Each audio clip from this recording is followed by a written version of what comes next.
हरे कृष्णा कृष्णा कृष्णा हरे हरे, हरे राम राम राम हरे हरे। गौड़ीय परंपरा लुप्त अवस्था की कागार पर था, किंतु कैसे बचा गया ये बारे में ये वीडियो में बताने के लिए जा रहा हूँ।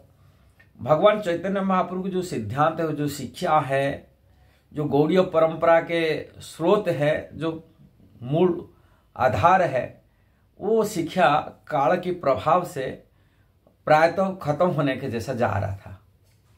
कारण धर्म एक जैसा टिकता नहीं, यही सिद्धांत है। वैदिक शास्त्र है, धर्म जैसा ही आज देख रहे हैं वो धर्म धीरे धीरे नष्ट हो जाता है, धीरे धीरे खत्म होने के लिए जाता है।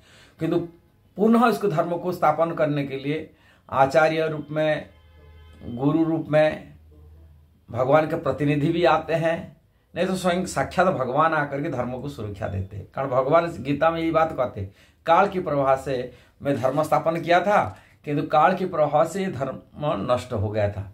धर्म संस्थापना अर्थ है संभवामि युगे, मैं धर्म को स्थापन कर हर युग में आता हूं और धर्म को स्थापन करता हूं।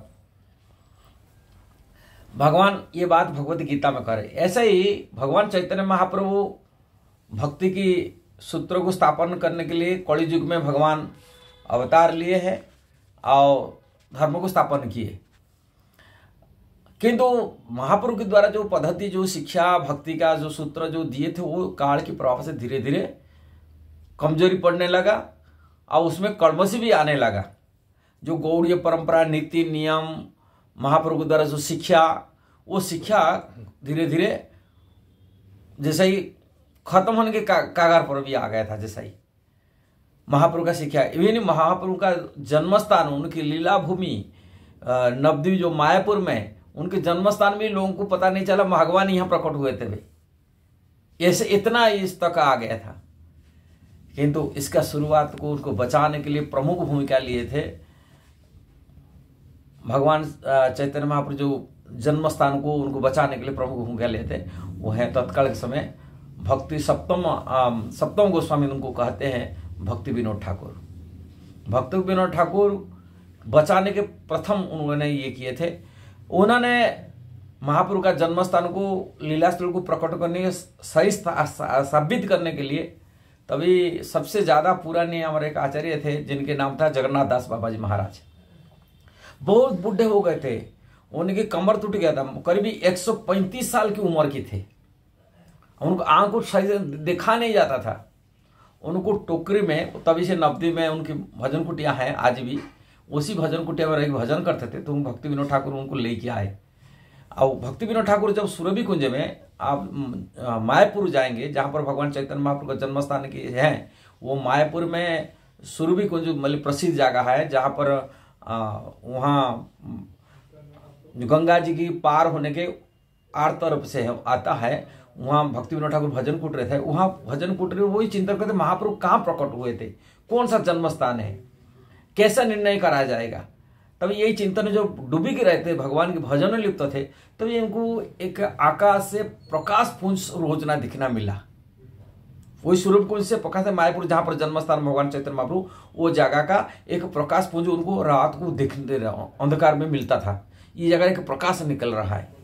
तभी वो जगह निर्णय करने के लिए, प्रकाश पुंज तो दूर से देख रहे, करीब 8-10 किलोमीटर, 4-5, हाँ 8-10 किलोमीटर होगा, 5 किलोमीटर 10 किलोमीटर पहले से वो देख रहे, दूर से देख रहे। किंतु वो प्रकाश जगह पर कहाँ, वो जगह सही जगह निर्णय करने के लिए उन्होंने जगन्नाथ दास बाबा जी महाराज, जहाँ पर जिनकी कमर पूरा दब चुके हैं, ऐसे ही बैठे थे, पूरा दबा हुआ ऐसे थे, आंख को देखा नहीं जाता सही ढंग से, वो एक टोकरी में बैठा करके उनको लेके आए, उसी जगह पर ढूंढने लगे। और एक जगह पर तुलसी का पेड़, बहुत घने तुलसी पेड़ उगा हुआ था, अपने आप उगता हुआ था। तभी उसी जगह पर अचानक जगन्नाथ दास बाबा जी जहाँ पर टोकरी में थे, वो कूद पड़ के बोलने लगे और नाचने भी लगे। जहां चलने में मुश्किल था, टोकरी में उनको बैठा के लेके आना पड़ा था।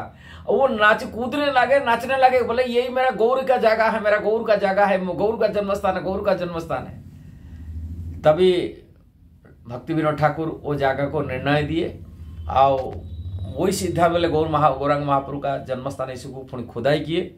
जो खुदाई किए तभी जगन्नाथ दास बाबा जी महाराज जी जो स्थान में कूदे थे, खुदाई किए, तभी भगवान चैतन्य महाप्रभु का जो पिताजी थे जगन्नाथ मिश्र, और उन्हीं की पूजित जो शालिग्राम जो हम चैतन्य चरितामृत चैतन्य भागवत में पढ़ते हैं, उनकी जो शालिग्राम शिला है कि बराह भगवान की विग्रह की है, वो सब मूर्ति सब वहाँ से निकला जगह पर। जब निकला तभी वो जगह निश्चित हो गई, ये भगवान चैतन्य महाप्रभु का जन्म स्थान है।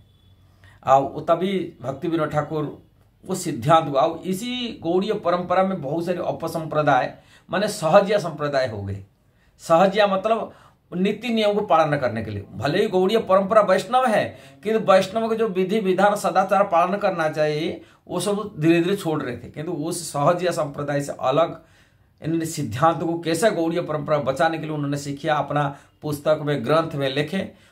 इसके बाद में उन्हीं की सुपुत्र थे भक्ति सिद्धांत सरस्वती महाराज। ये सिद्धांत को, मूलभूत सिद्धांत को स्थापन करने के लिए, प्रचार करने के लिए आग्रह उन्होंने गौड़ीय मिशन बनाया, गौड़ीय मठ बनाया। मठ बनाकर पुणी भारत में, तभी भारत तो विखंडित नहीं हुआ था, पाकिस्तान के बांग्ला से ये सब हुआ रहता है, अखंड भारत था जो अंग्रेज द्वारा शासन था। तभी टाइम में अखंड भारत में उन्होंने 64 गौड़ीय मठ बनाए, पूरा लाहौर से लेकर के ढाका तक, पूरा कन्याकुमारी से लेकर के यहाँ जम्मू कश्मीर तक उन्होंने मंदिर स्थापन किए, प्रचार किए और ये शिक्षा को पुनः स्थापन किए। पुणी उनकी शिष्य परमाराध्य शिल प्रभुपाद, भक्ति प्रभुपाद, जिन्होंने इसी परंपरा को, गौड़ीय मिशन को सारी पृथ्वी में उन्होंने स्थापन किया। उनके गुरु के आदेश पर उन्होंने हमारे जो गौड़ीय सिद्धांत हो उन्होंने प्रचार किया। विशेषकर भगवान चैतन्य महाप्रभु का शिक्षा, उनके दर्शन, उन सिद्धांत को सारी पृथ्वी में स्थापन किया, अमेरिका से लेकर ऑस्ट्रेलिया तक। इस प्रकार बचा गया गौड़ीय परंपरा की, गौड़ीय सिद्धांत को, भगवान चैतन्य महाप्रभु शिक्षा को। यदि ये वीडियो सही लगा जरूर उसको शेयर करना, सब्सक्राइब करना, लाइक कमेंट देना। हरे कृष्णा।